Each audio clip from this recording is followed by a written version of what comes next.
पिछले क्लास में अब हम लोग पढ़े थे बायोटेक्नोलॉजी का बेसिक कंसेप्ट। बायोटेक्नोलॉजी क्या है, उसमें दो मुख्य तकनीक के बारे में पढ़ा जाता है, केमिकल इंजीनियरिंग, जेनेटिक इंजीनियरिंग, और एक रिकम्बिनेंट डीएनए कैसे तैयार करेंगे, यानी कि मुख्य रूप से स्टेनले कोहन और हर्बर्ट बोयर ने कैसे किया था, इसको हमने पढ़ा था। अभी हम लोग को देखना है टूल्स ऑफ जेनेटिक इंजीनियरिंग, यानी कि tools of recombinant DNA technology. Tools मैंने होता है ना औजार, टूल्स मैंने क्या होता है इंस्ट्रूमेंट। टूल्स मतलब क्या होता है इंस्ट्रूमेंट। जैसे आप देखते हैं ना बढ़ई, जो कारपेंटर लोग आपके घर आते हैं काम करने, बढ़ई लोग, तो उनका एक झोला या थैला होता है जिसमें वो लकड़ी काटने वाला, हथौड़ी, मतलब उनके सारे औजार के एक औजार बक्स होते हैं, ठीक है। तो उसी तरह से तब वो अपना कुछ, अगर आपको कुर्सी बनवाना है या कोई फर्नीचर बनवाना है तो बनाते हैं। अगर बढ़ई के पास बाबू औजार नहीं हो, टूल्स नहीं हो, तो बना पाएगा फर्नीचर। ठीक उसी तरह से रिकम्बिनेंट डीएनए टेक्नोलॉजी के कुछ खास टूल्स हैं। वो टूल्स क्या है? तो टूल्स में देखिए, अब ऐसे तो आपको सबसे पहले एक सोर्स डीएनए तो चाहिए ही चाहिए। सोर्स डीएनए का मतलब क्या हुआ कि source DNA with desired gene. इसका माने क्या हुआ कि जैसे मान लिया जाए हम चाहते हैं कि लैब में इंसुलिन हार्मोन तैयार करें। क्या चाहते हैं? कि लैब में इंसुलिन हार्मोन तैयार करें। तो इंसुलिन एक प्रोटीनिशियस हार्मोन है, इंसुलिन प्रोटीन का बना हुआ है। तो हम ऐसे डीएनए को निकालेंगे, हम डीएनए को निकालेंगे जिसमें इंसुलिन प्रोटीन बनाने वाला जीन हो। तो पहला टूल्स आपका क्या हो जाएगा कि source DNA with desired gene. Source DNA with desired gene, यानी कि हम जो तैयार करना चाहते हैं, हम जो प्रोडक्ट तैयार करना चाहते हैं, वह जिस जीन से प्राप्त होता है, वैसा वाला डीएनए हमको चाहिए पहले। तो सिंपल सा बात है।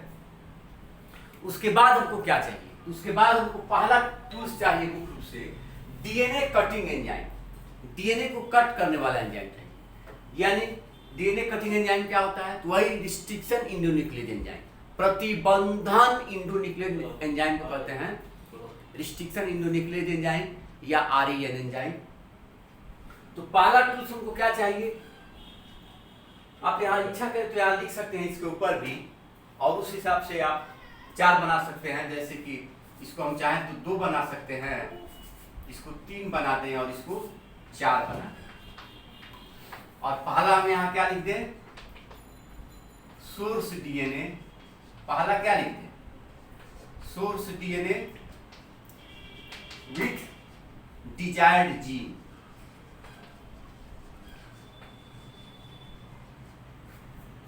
आप नहीं लिखे तो भी काम चल सकता था, लेकिन समझना हो, अगर 2 नंबर में यह प्रश्न आ जाए, सपोज कि आप टूल्स ऑफ जेनेटिक इंजीनियरिंग क्या होते हैं या रिकम्बिनेंट डीएनए टेक्नोलॉजी के टूल्स क्या होते हैं, या आनुवांशिक अभियांत्रिकी में प्रक्रिया में, आनुवांशिक अभियांत्रिकी प्रक्रिया में भाग लेने वाले इंस्ट्रूमेंट या यंत्र या कंपोनेंट क्या होते हैं, तो आप लिख सकते हैं। पहला हो जाएगा source DNA with desired gene. Source DNA with desired gene पहला हो गया, पहला आपका टूल्स हो गया। यानी कि सिंपल सा बात, वह डीएनए जिसमें हमारा काम वाला जीन हो। ठीक है, आप इसको लिख भी सकते हैं, नहीं लिख सकते हैं, लेकिन समझने के लिए लिखवा दिए। पहले ये चाहिए। दूसरा चाहिए मुख्य रूप से डीएनए कटिंग एंजाइम, जिसके हेल्प से हम डीएनए को काट सकते हैं। अब तीसरा मुख्य चाहिए डीएनए ज्वाइनिंग एंजाइम, जिसके हेल्प से 2 जीन या 2 डीएनए को आपस में हम जोड़ सकें। और इसके बारे में पहले से आप पढ़े होंगे, डीएनए रेप्लिकेशन जब पढ़ाए होंगे तो डीएनए लाइगेज एंजाइम, जिसके हेल्प से 2 डीएनए को हम जोड़ लेते हैं। और चौथा क्या चाहिए? वेक्टर या वेक्टर डीएनए। पहला हो गया सोर्स डीएनए जिसमें डिजायर्ड जीन हो, दूसरा हो गया डीएनए कटिंग एंजाइम, तीसरा हो गया डीएनए ज्वाइनिंग एंजाइम, चौथा हो गया वेक्टर या वेक्टर डीएनए। काहेला भाई?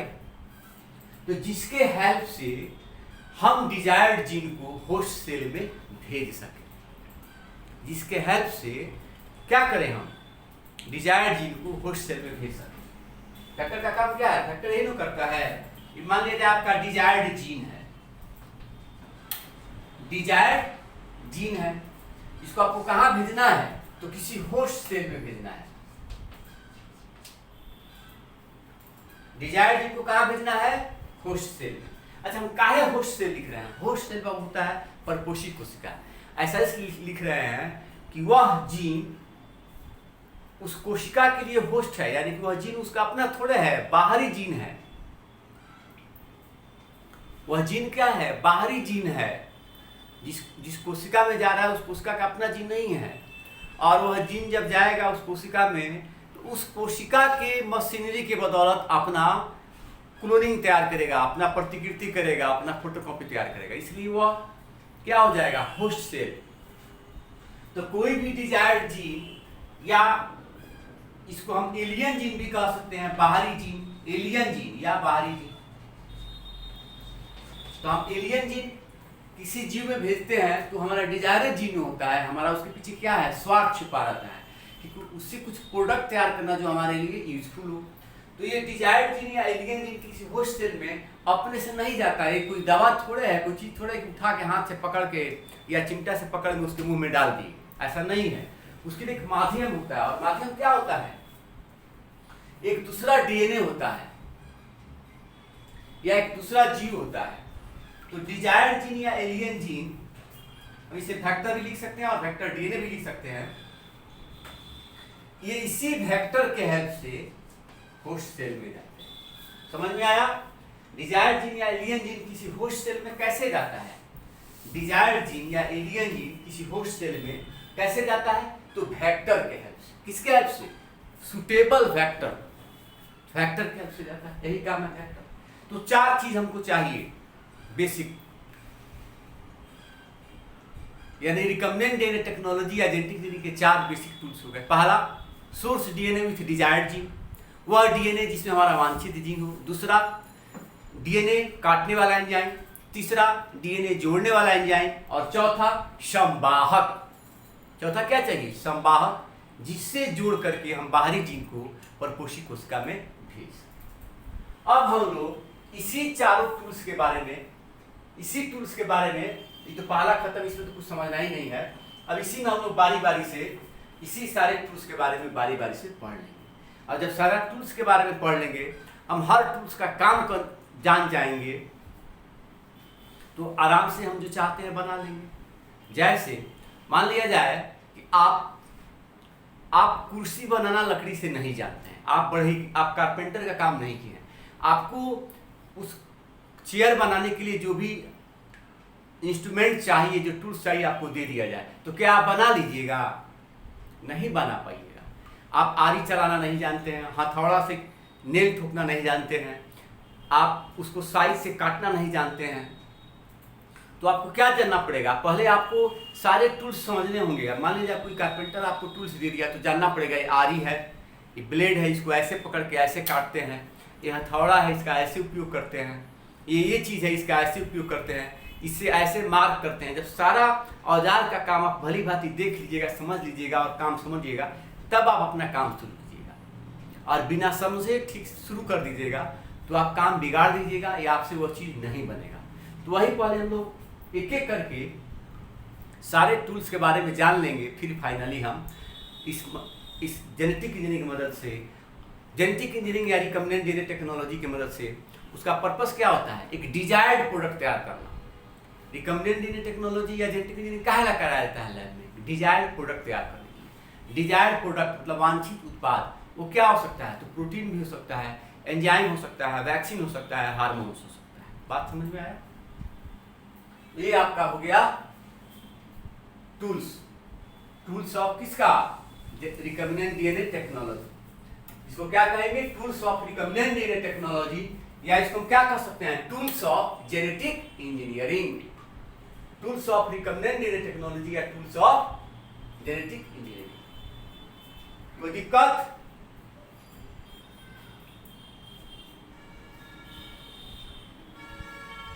अब हम लोग पहला टूल्स तो हम समझिएगा है, एक ऐसा डीएनए जिसमें हमारा डिजायर्ड जीन हो। डिजायर्ड जीन मतलब क्या? डिजायर्ड जीन मतलब उस डीएनए को कोशिका से बाहर करना जिसमें हमारा वांछित जीन हो। वांछित जीन कैसे मतलब क्या, जो हमारा वांछित प्रोडक्ट बना सके, जो वांछित उत्पाद बना सके, जो वांछित प्रोटीन बना सके। तो हम लोग अब पढ़ने जा रहे हैं हमारा जो नेक्स्ट टूल्स है, दूसरा टूल्स क्या है, तो DNA cutting enzyme.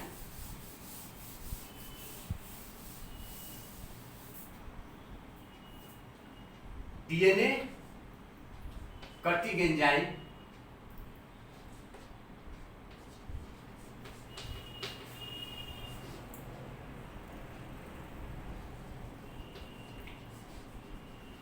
DNA cutting enzyme, ये हमारा टूल्स हुआ, tools number 2। Tools number 2 DNA cutting enzyme. या इसको क्या कहा जाता है, रिस्ट्रिक्शन। रिस्ट्रिक्शन हिंदी क्या हुआ इसका, प्रतिबंधन। रिस्ट्रिक्शन का हिंदी क्या हुआ, प्रतिबंधन। इंडोन्यूक्लियेज एंजाइम, रिस्ट्रिक्शन इंडोन्यूक्लियेज एंजाइम।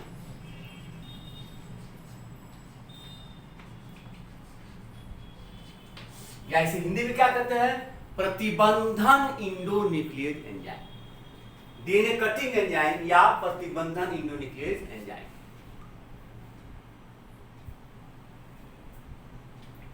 तो आप बुक पढ़िएगा तो उसमें लिखा होगा कि सबसे पहले जो वैज्ञानिक वर्क कर रहे थे तो उन्होंने 2 तरह का एंजाइम मिला था उनको।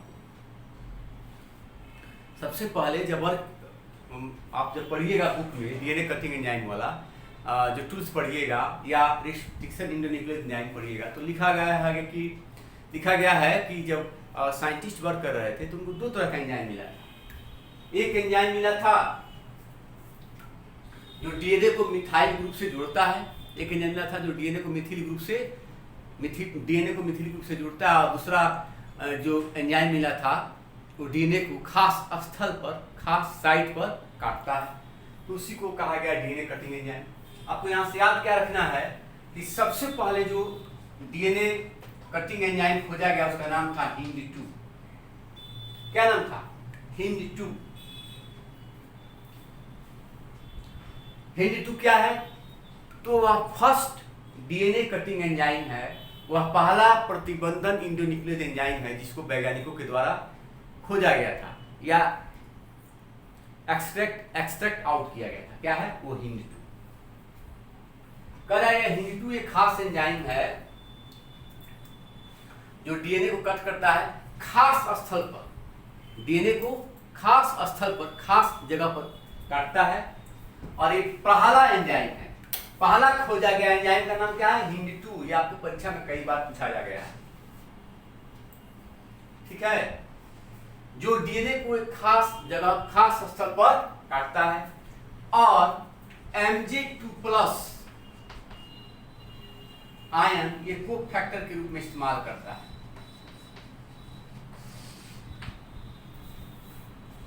HindII पहला डीएनए कटिंग एंजाइम है जो जिसे वैज्ञानिकों द्वारा खोजा गया या एक्सट्रैक्ट आउट किया गया, और ये अपने काम में मैग्नीशियम आयन को को फैक्टर के रूप में इस्तेमाल करता है, Mg2+ को को फैक्टर के रूप में इस्तेमाल करता है। अब को फैक्टर क्या है, बात से देखिएगा। को फैक्टर होता है ना बाबू, अब आप जैसे आप पढ़िएगा एंजाइम, तो एंजाइम में वास्तव में एंजाइम में 2 पार्ट होते हैं, एक पार्ट जो प्रोटीन के बने होते हैं और दूसरा जो नॉन प्रोटीनेशियस पार्ट होता है। तो माने एंजाइम 2 चीज से बना होता है, एंजाइम का एक पार्ट जो प्रोटीन का बना हुआ है और एंजाइम का दूसरा पार्ट जो नॉन प्रोटीनस, जो प्रोटीन का नहीं बना हुआ, जो नॉन प्रोटीनेशियस पार्ट है। तो उसी में जो प्रोस्थेटिक ग्रुप और को फैक्टर होते हैं वो एंजाइम के नॉन प्रोटीनेशियस पार्ट होते हैं, और जो प्रोटीन के बने हुए पार्ट है वो एपो एंजाइम कहलाते हैं, और इस सारे मिलकर क्या करते हैं, एंजाइम के काम में मदद करते हैं। बस इतना ही ध्यान दीजिए। तो पहला एंजाइम खोजा गया HindII है, और जो Mg2+ को फैक्टर के रूप में इस्तेमाल करता है। इसके अलावा आज कह रहा है कि बहुत 100 मोर देन 100 मतलब कई 100 की संख्या में डिफरेंट टाइप के डीएनए कटिंग एंजाइम खोजे गए हैं। जैसे कॉमन एंजाइम आपको यहाँ मिलेगा EcoR1, इको R1 एक कॉमन एंजाइम है। हेथर्ड PST1, बहुत सारे एंजाइम है वैसे, ठीक है। हेथर्ड है, PST1 है, इको R1 है, हिंद2 है। तो ये अलग अलग एंजाइम के नाम है। कह रहा है कि आज मोर देन मतलब 100 की संख्या में, 100 से मतलब सैकड़ों की संख्या में आज प्रतिबंधन एंजाइम वैज्ञानिकों द्वारा खोजे गए। अब यहां आपको याद क्या रखना है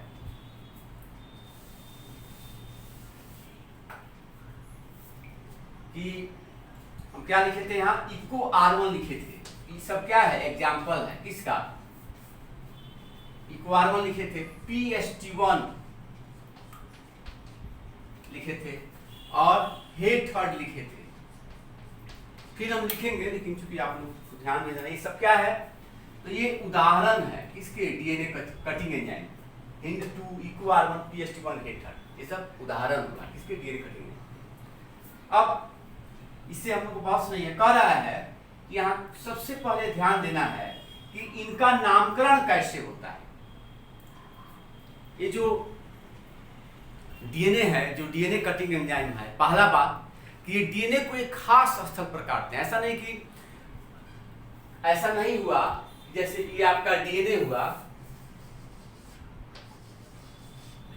तो ये कहीं से इसको काट देंगे, ऐसा नहीं है। ये डीएनए को कह रहा है किसी खास स्थल पर काटते हैं। अब खास स्थल क्या है, क्या उसका खास विशेषता है, अभी थोड़ा देर हम पढ़ेंगे। तो इसमें हम लोग सबसे पहले देखना है कि कह रहा है कि हर एंजाइम, हर डीएनए कटिंग एंजाइम डीएनए को एक खास स्थान पर करता है। हर डीएनए कटिंग एंजाइम डीएनए को एक खास स्थान पर करता है।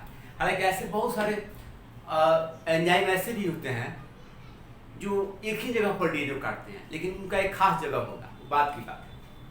सबसे पहले इसमें है कि इनका नामकरण कैसे होता है, डीएनए का हम नाम कैसे देते हैं।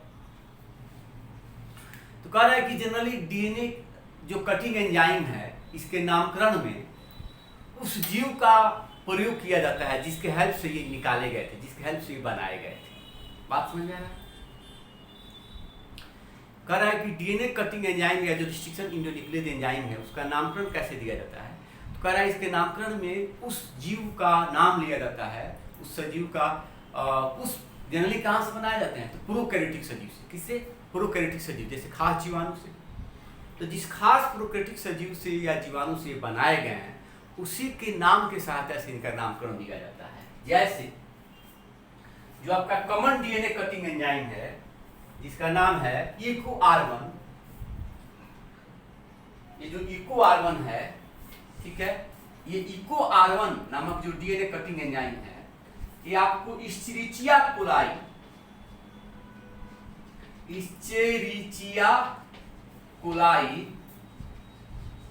या इस्चेरिचिया कोली भी लोग पढ़ते हैं, इस्चेरिचिया कोलाई RY13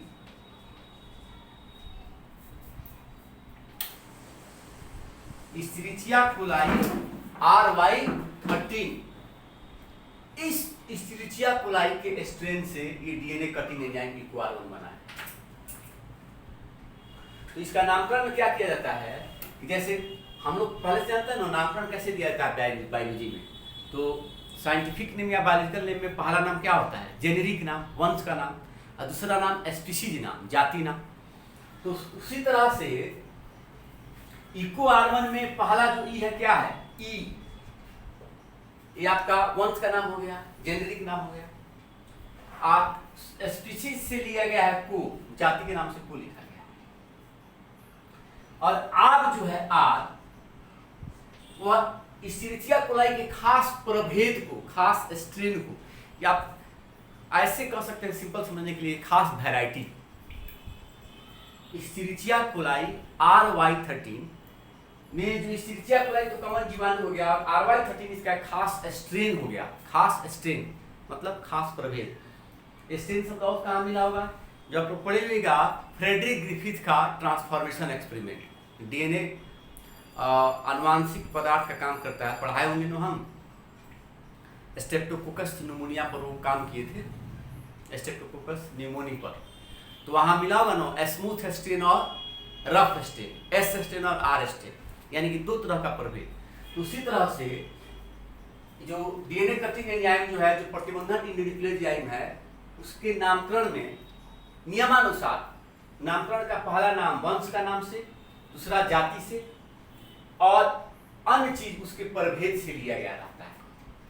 जैसे इकोआर1 एक पॉपुलर डीएनए कटिंग एंजाइम है, इसमें ई लिया गया जेनरिक नाम एस्चेरिचिया से, सीओ शब्द को लिया गया उसके जाति से, कोली से, आर लिया गया है इसके प्रभेद से, और वन जो है वन ये बताता है कि किस ऑर्डर में इसको निकाला गया है, किस क्रम में प्राप्त किया गया है।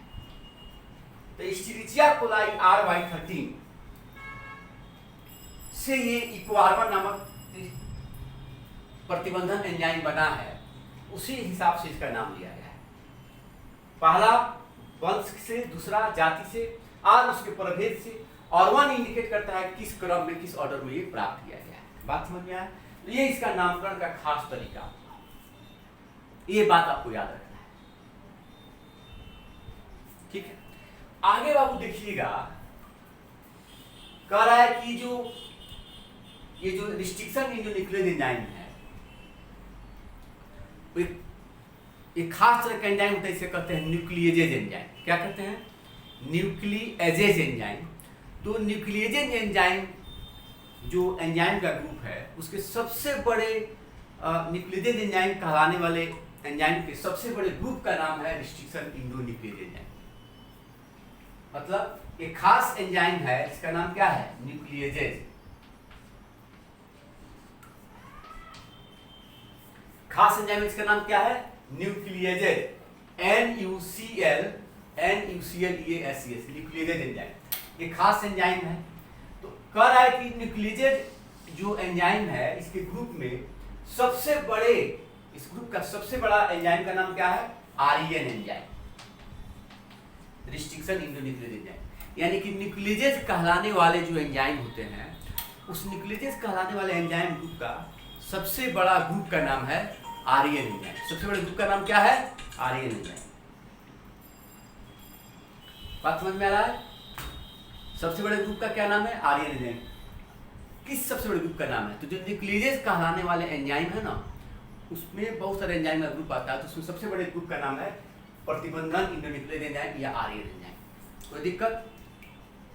अब कह रहा है REN एंजाइम दो तरह का होता है, ध्यान दीजिएगा।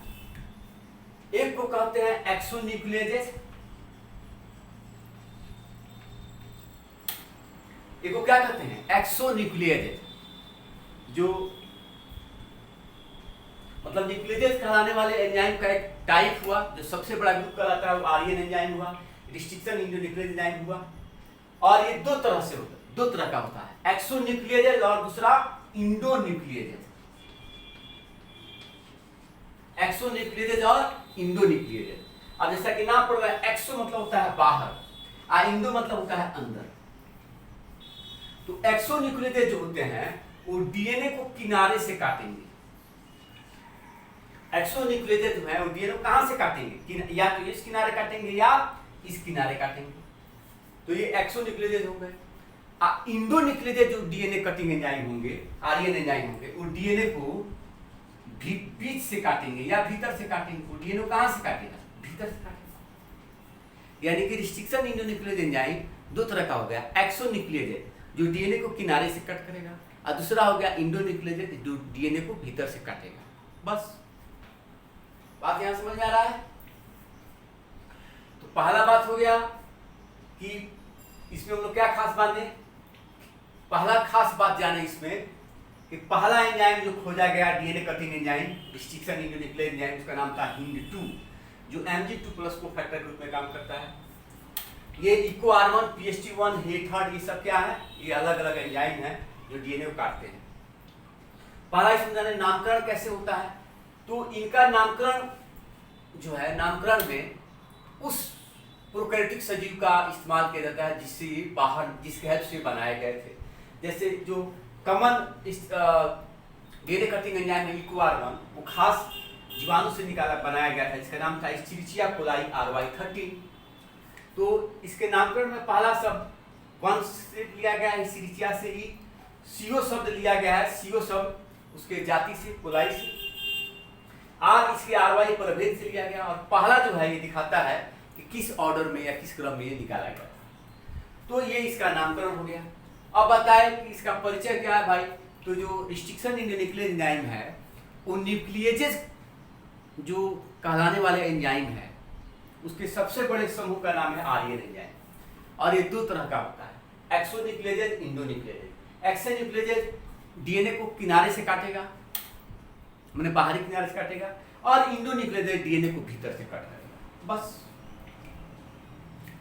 बात समझ में आ रहा है। अब हम लोग को यहाँ ध्यान देना है कि डीएनए काम, ये एंजाइम काम कैसे करता है।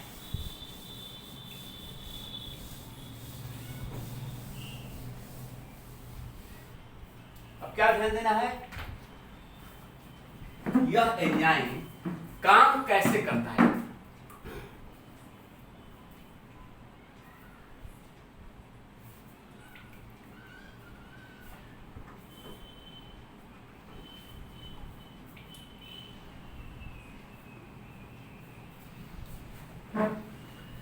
तो कह रहा है कि जैसे मान लिया जाए डीएनए है,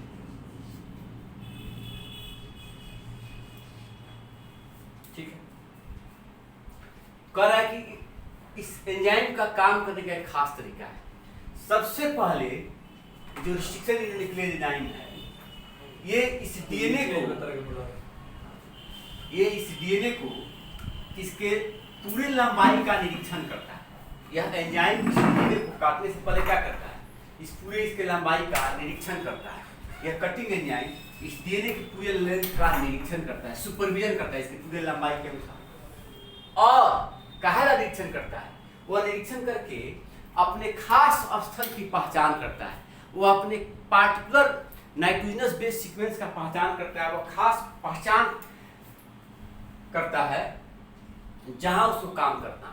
इसे कहते हैं रिकॉग्निशन साइट या पहचान स्थल। यानी कि यह एंजाइम डीएनए को लेंथ के हिसाब से, लंबाई के अनुसार निरीक्षण करता है, और निरीक्षण करके अपने खास पहचान स्थल को खोजता है या खास पहचान स्थल की पहचान करता है।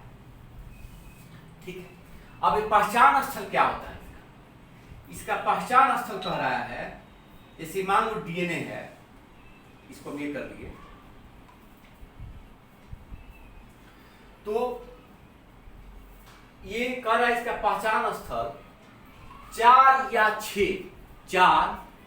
या 6 नाइट्रोजनस बेस का बना हुआ एक सीक्वेंस होता है, ATTGGC।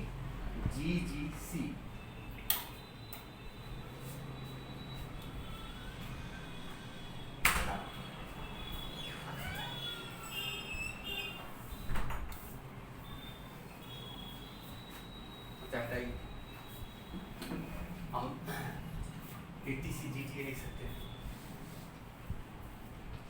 ATCGTA।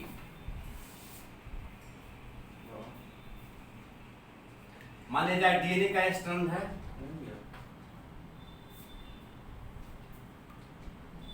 A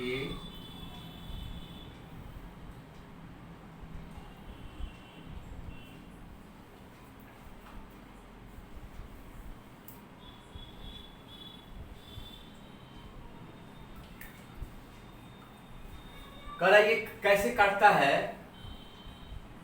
तो लेंथ वाइज इस डीएनए को निरीक्षण किया, और लेंथ वाइज निरीक्षण करने के बाद वह 4 या 6 लेटर का बना हुआ एक नाइट्रोजनस सीक्वेंस खोजता है, जिसका अगर रीडिंग सीक्वेंस, रीडिंग ओरिएंटेशन अगर सेम रहे, यानी कि पढ़ने का क्रम विन्यास सेम रहे, तो सेम लेटर पढ़ने को मिले।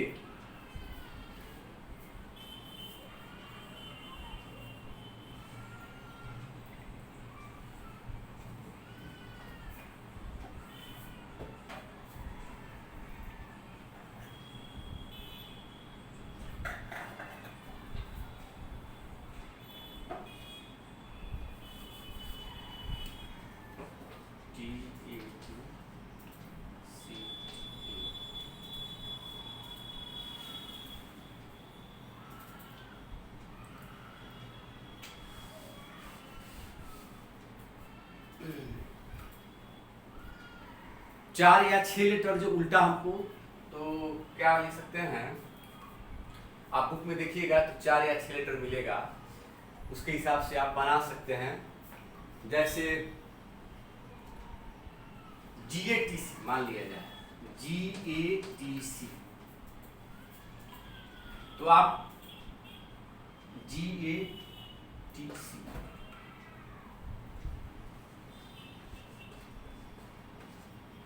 ठीक है।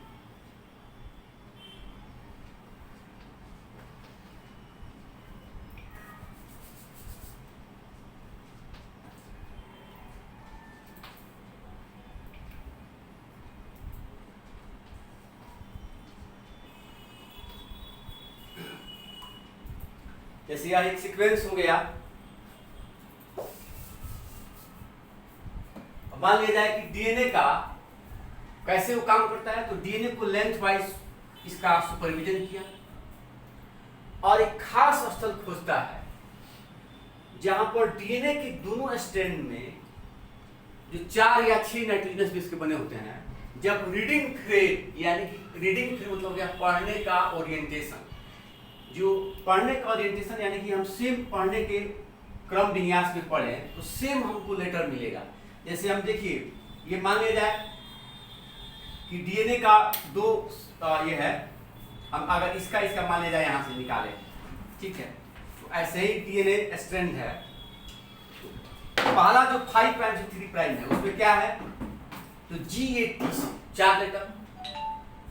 अब फिर अगर हम इधर से पढ़ रहे हैं, ये 5 से 3 हुआ, अब फिर अगर हम पढ़ने के विन्यास को फिर 5 से 3 पढ़ें, 3 से 5 नहीं, जैसे एक बार हम 5 से 3 पढ़ रहे हैं और फिर नीचे वाले लड़ी में हम इधर से नहीं पढ़ेंगे, फिर 5 से 3 पढ़े, जैसे यहाँ हम पढ़े 5 से 3, फिर अब इधर से हम पढ़े 5 से 3, तो यहाँ GATC, तो यहाँ भी GATC मिला।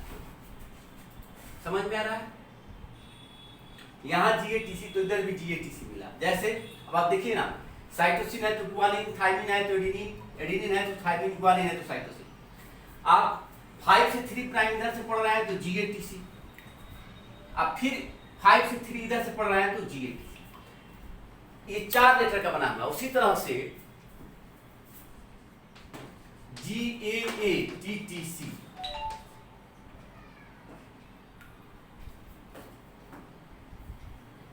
GAATTC, इसको 4 लेटर का था, तो हम 6 लेटर का देख लें। GAATTC। अब मान लिया जाए ये डीएनए है, इसका हम ये सेक्शन देख रहे हैं ऐसे, तो यहां ये 5 प्राइम हो गया, 3 प्राइम हो गया, फिर 5 प्राइम, GAATTC।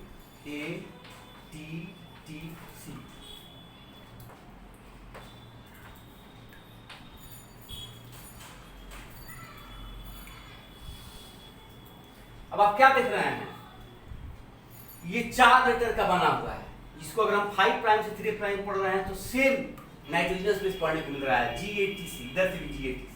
फिर आप ये 6 लेटर का है, 1 2 3 4 5 6, आप इसमें पढ़ रहे हैं 5 प्राइम से 3 प्राइम तो GAATTC।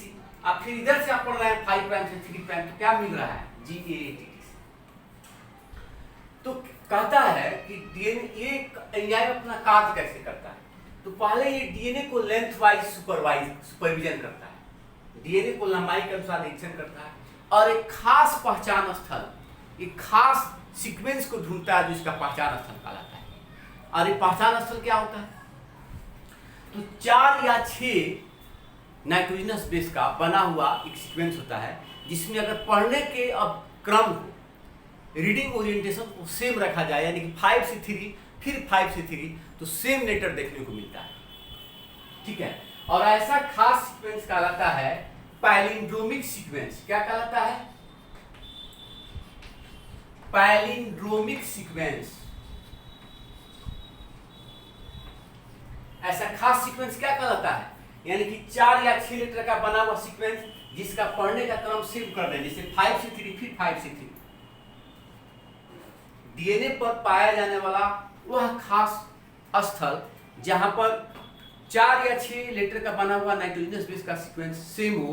कब? जब हम पढ़ने का अभिविन्यास सेम करते हैं, पढ़ने का क्रम सेम करते हैं, यानी इधर से 5 से 3 फिर इधर से 5 से 3, तो GATC इधर से, फिर इधर से भी GATC, इधर से GAATTC, फिर इधर से GAATTC। तो ऐसा सीक्वेंस कहलाता है पैलिंड्रोमिक सीक्वेंस, पैलिंड्रोमिक सीक्वेंस कहलाता है। और ऐसे ही सीक्वेंस की पहचान करता है वह एंजाइम डीएनए को लंबाई के अनुसार निरीक्षण करके। और जहां ऐसा पैलिंड्रोमिक सीक्वेंस मिल जाता है, वह इस पैलिंड्रोमिक सीक्वेंस के केंद्र से थोड़ी दूर पर, इसके सेंटर से थोड़ी दूर पर काटता है। अब एंजाइम अगर 5 प्राइम कटिंग एंजाइम है, 5 प्राइम कटिंग एंजाइम है, तो वह दोनों स्ट्रैंड को, 5 प्राइम कटिंग एंजाइम है तो वह दोनों स्ट्रैंड में, जैसे ये 5 से 3 इस स्ट्रैंड में या इस 5 से 3 में, ये दोनों स्ट्रैंड में कह रहा है इसके पैलिंड्रोमिक सीक्वेंस के केंद्र से थोड़ी दूर पर काटेगा, लेकिन सेम नाइट्रोजनस बेस के बीच में काटेगा। जैसे यहाँ काटा G और A के बीच में इस स्ट्रैंड में, तो इस स्ट्रैंड में भी G और A के बीच में काटेगा। यानी कि दोनों डीएनए का स्ट्रैंड है, जो दोनों डीएनए का लड़ी है, उस पर काटेगा, लेकिन जिस दो नाइट्रोजनस बेस के बीच में पहला लड़ी में काटेगा, उसी दो नाइट्रोजनस बेस के बीच में दूसरे लड़ी में भी कट करेगा। जैसे यहां पर भी काटा G और A के बीच में, तो यहां भी काटेगा G और A के बीच में। तो अब यहां भी 5 प्राइम किनारे पर काट रहा है इस लड़ी में, और यहां भी 5 प्राइम किनारे पर काट रहा है इस लड़ी में, तो इसे कहेंगे 5 प्राइम कटिंग एंजाइम। कौन एंजाइम? 5 prime cutting enzyme. इसमें भी 5 प्राइम पर काट रहा है, यहां भी 5 प्राइम पर काट रहा है, तो इसे कहेंगे 5 प्राइम कटिंग एंजाइम। कुछ ऐसे भी आर्यन एंजाइम होते हैं जो 3 प्राइम किनारे पर काटते हैं। जैसे अगर यहां काटेगा C और T के बीच में, 3 प्राइम किनारे की तरफ, C और T के बीच में काटेगा 3 प्राइम किनारे की तरफ, तो यहां भी इस लड़ी में भी काटेगा C और T के बीच में 3 प्राइम किनारे की तरफ। अगर यहाँ C और T के बीच में कट किया 3 प्राइम किनारे की तरफ, तो यहाँ भी कटेगा C और T के बीच में 3 प्राइम किनारे की तरफ। मतलब कि इस कैसे कार्य करता है, तो डीएनए को पहले लंबाई के अनुसार निरीक्षण करता है, एक खास पहचान स्थल को खोजता है। इसका खास पहचान स्थल कहा जाता है पैलिंड्रोमिक सीक्वेंस। पैलिंड्रोमिक सीक्वेंस या पैलिंड्रोमिक अनुक्रम क्या होता है कि वह अनुक्रम, वह 4 या 6 लेटर के नाइट्रोजनस बेस का बना हुआ वह अनुक्रम जो सेम ढंग से पढ़ा जाए, जब हम पढ़ने का ओरिएंटेशन, पढ़ने का क्रम अगर सेम रखें। जैसे 5 से 3 तो सेम चीज, इधर से 5 से 3 तो सेम चीज, 5 से 3 तो सेम चीज, इधर से 5 से 3 तो सेम चीज, इसी को कहते हैं पैलिंड्रोमिक सीक्वेंस। आप जैसे हम लोग बचपन में लोग कहते होंगे, लोग कहते हैं ना पहली बुझो कि 3 अक्षर का मेरा नाम उल्टा सीधा एक समान, जहाज। आगे से पढ़ो तो भी जहाज, पीछे से पढ़ो तो भी जहाज। जैसे 5 अक्षर का मेरा नाम उल्टा सीधा एक समान, मलयालम। आगे से पढ़ो तो भी मलयालम, पीछे से पढ़ो तो भी मलयालम। उसी तरह से लगभग मिलता जुलता यहाँ है पैलिंड्रोमिक सीक्वेंस। 5 से 3 इधर से पढ़िएगा तो GATC, फिर 5 से 3 इधर से पढ़ेगा तो GATC, 5 से 3 इधर से पढ़ेगा तो GATTC, फिर 5 से 3 इधर से पढ़ेगा तो GATTC। बात समझ में आ रहा है थोड़ा थोड़ा? तो यही एंजाइम का काटने का यही तरीका होता है कि वह पहले डीएनए को, यह डीएनए है सपोज, तो उसको लंबाई के अनुसार निरीक्षण करेगा और एक खास टारगेट साइट को ढूंढेगा, खास पहचान स्थल को ढूंढेगा और उसी पर वो कट करेगा, या तो किनारे से या बीच से। ठीक है। अब कह रहा है कि अगर ये 5 प्राइम कटिंग एंजाइम है तो उसको 5 प्राइम किनारे पर काटेगा, लेकिन दोनों ही लड़ी में 5 प्राइम किनारे पर काटेगा, तो अगर पहला लड़ी में जिस 2 खास नाइट्रोजनस बेस के बीच कट किया, दूसरे लड़ी में भी उसी खास 2 नाइट्रोजनस एंजाइम के बीच में कट करेगा। पहला में जैसे कट किया जिस खास 2 नाइट्रोजनस बेस के बीच में पहला लड़ी में, उसी तरह से दूसरा लड़ी में भी उसी खास नाइट्रोजनस बेस के बीच में कट करेगा। और ऐसा कट करने से क्या मिलता है कि एक तरह का प्रलंबी फैलाव मिलता है, एक तरह का प्रलंबी फैलाव मिलता है। इसे कहते हैं चिपचिपा सिरा। कौन सिरा? चिपचिपा सिरा, या स्टिकी इंड, या कोहेसिव टर्मिनस। तो ये चिपचिपा शिला क्या करता है कि चिपचिपा शिला की हेल्प से जब हम वेक्टर डीएनए को और सोर्स डीएनए को जोड़ेंगे ना, तो ये दो कंप्लीमेंट्री स्ट्रैंड के बीच जो नाइट्रोजनस बेस होगा उसमें हाइड्रोजन बॉन्ड बनाने में मदद करेगा। चिपचिपा शिला से जो कंप्लीमेंट्री स्ट्रैंड के नाइट्रोजनस बेस है उसके बीच में हाइड्रोजन बॉन्ड बनेगा। और क्या करता है कि जो डीएनए लाइगेज एंजाइम होते हैं जो दो डिफरेंट डीएनए को जोड़ेंगे उसके कारण मदद करेगा। ये बहुत इंपॉर्टेंट पॉइंट है, फिगर से आपको हम समझा रहे हैं। फिलहाल यही समझना है ये काम कैसे करता है। तो डीएनए को लेंथ के हिसाब से लंबाई के अनुसार निरीक्षण करता है, खास पहचान स्थल को खोजता है। उसका पहचान स्थल क्या होता है? पैलिंड्रोमिक सीक्वेंस जो 4 या 6 लेटर का बना होता है, जिसमें अगर हम रीडिंग पढ़ने के क्रम विन्यास को सेम रखें तो समान वर्ड समान तरह के नाइट्रोजनस बेस देखने को मिलते हैं। अब यहाँ हम जो कटिंग एंजाइम लिखे हैं, ठीक है, ये दोनों देखना है कि पहला स्ट्रैंड में ये काट रहा है 5 प्राइम किनारे पर, दूसरे में भी 5 प्राइम किनारे पर, यहाँ भी जी और के बीच में, यहाँ भी जी और के बीच में, ए और जी के बीच में। ये भी 5 प्राइम किनारे पर काट रहा है, यहाँ भी 5 प्राइम किनारे पर काट रहा है। इस लड़ी में भी जी और ए के बीच में और इस लड़ी में भी ए और जी के बीच में। तो इसको हम कहेंगे 5 प्राइम कटिंग एंजाइम। क्या कहेंगे इसको?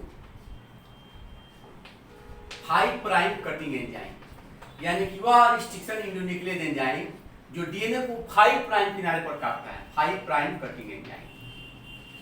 जिसका एग्जांपल होता है 5 प्राइम कटिंग एंजाइम का एग्जांपल हुआ आपका इको R1, पैम H1, ध्यान दीजिए, ये इको R1 पैम H1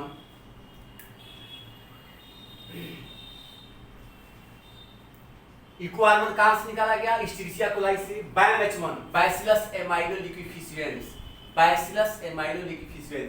ये खास एंजाइम से निकाला गया। तो इको R1 और बैम H1 ये 5 प्राइम कटिंग एंजाइम के उदाहरण होते हैं। 5 प्राइम कटिंग एंजाइम यानी कि ये डीएनए के दोनों लड़ी को काटते हैं 5 प्राइम किनारे पर, खास तो नाइट्रोजनस बेस के बीच, ठीक है। उसी तरह से कुछ एंजाइम होते हैं जो डीएनए को 3 प्राइम किनारे की ओर काटते हैं। उसी तरह से खास एंजाइम होते हैं जो डीएनए को कहां काटते हैं? 3 प्राइम किनारे की ओर काटते हैं। डीएनए को 3 प्राइम किनारे की ओर काटते हैं। 3 प्राइम किनारे की ओर काटेंगे। जैसे मान लिया जाए ये डीएनए है, तो ये 5 से 3 और इधर हो गया 5 से 3। जैसे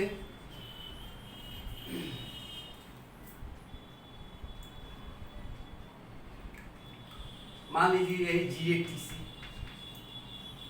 5 से 3, तो फिर GATC 5 से 3। तो यहां अगर वो एंजाइम कट किया यहां पर, तो यहां भी कट करेगा यहां पर। इसका उदाहरण हो जाता है 5 प्राइम किनारे का PST1।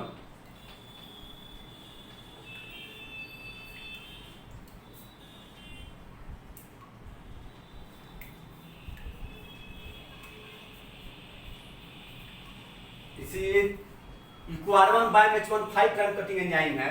उसी तरह से जो PST1 है, PST1 ये 3 प्राइम कटिंग एंजाइम है। 3 प्राइम कटिंग एंजाइम, 3 प्राइम इसको कहेंगे 3 प्राइम कटिंग एंजाइम।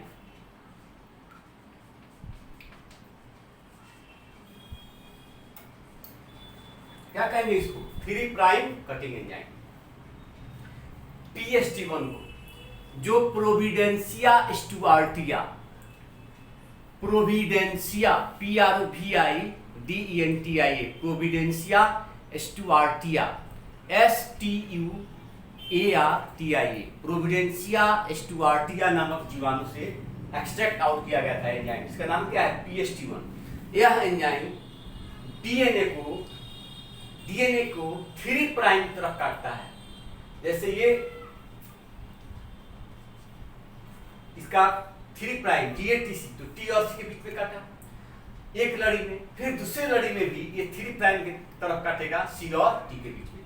जैसे यहाँ काटा C और T के बीच में, यहाँ पर भी C और T के बीच में। तो ये हुआ 3 प्राइम कटिंग एंजाइम का उदाहरण PST1, जो कि प्रोविडेंसिया स्टुआर्टिया नामक जीवाणु से एक्सट्रैक्ट आउट किया गया। बात समझ में आया?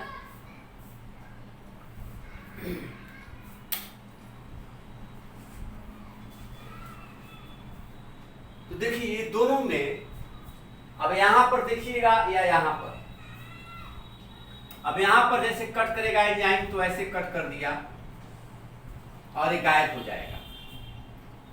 यहां पर कट किया तो यहां से लेकर के यहां तक ये गायब हो जाएगा। तो ये यहां पर जब ये कट के अलग हो जाएगा, यहां पर ये कट के अलग हो जाएगा, तो वहां स्टिकी एंड मिलेगा, चिपचिपा सीधा, या जिसे कोहेसिव टर्बुलेंस कहते हैं। अब कैसे थोड़ा सा हम समझा रहे हैं।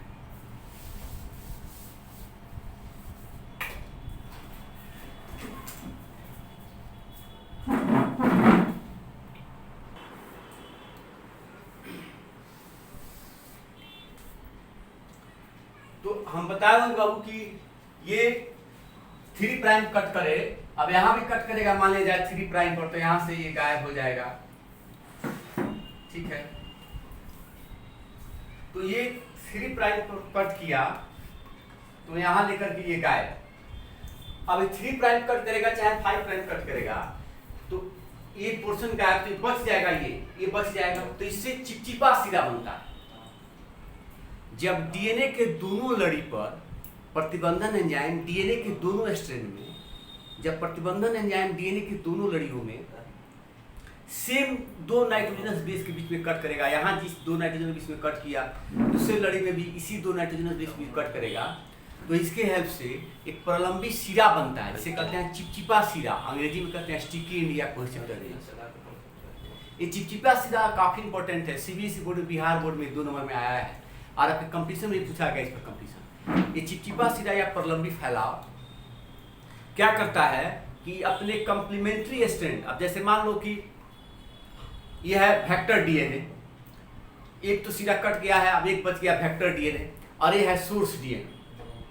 तो जिस एंजाइम से इसको कट किए उस एंजाइम से उसको कट किए, अब दोनों तरह का कट जो पार्ट है उसको ये जोड़ने का, उसके 2 नाइट्रोजनस बेस के बीच में हाइड्रोजन बॉन्ड बनाने में मदद करेगा। यानी चिपचिपा सिरा या स्टिकिंग एंड के हेल्प से जो पूरक लड़ी है उसके नाइट्रोजनस बेस के बीच हाइड्रोजन बॉन्ड बनने में मदद मिलेगा, पहला फायदा।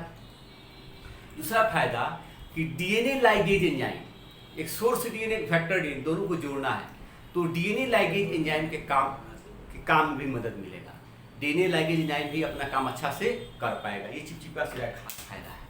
अब हम आप लोगों को फिगर के द्वारा अगले क्लास में बढ़िया से समझा देंगे, फिगर बना करके, कि जो एक एग्जांपल समझा देंगे, जैसे कि जो इको R1 है, उस इको R1 के मदद से कैसे हम सोर्स डीएनए और वेक्टर डीएनए को जोड़ करके एक रिकॉम्बिनेंट डीएनए बनाते हैं, उसको फिगर से हम अगले क्लास में हम लोग को बढ़िया से समझा देंगे। क्या समझाएंगे कि कैसे Eco R1 enzyme source DNA और वेक्टर डीएनए को आपस में जोड़ कर एक रिकॉम्बिनेंट डीएनए बनाता है, और कैसे उसमें चिपचिपा सिरा बनता है, इसको फिगर से बढ़िया से समझा देंगे। आप लोग तब तक बुक से पढ़िए, कोई दिक्कत हो तो लिखिए, और वीडियो 2 बार देखिए, फिर बुक पढ़िए, और कोई दिक्कत हो तो जा करके आप कमेंट्री में मैंने कमेंट कीजिए, हम उस पर ध्यान देंगे। और आप बुक को एक बार बाबू आगे भी थोड़ा पढ़ के रखिए। धन्यवाद।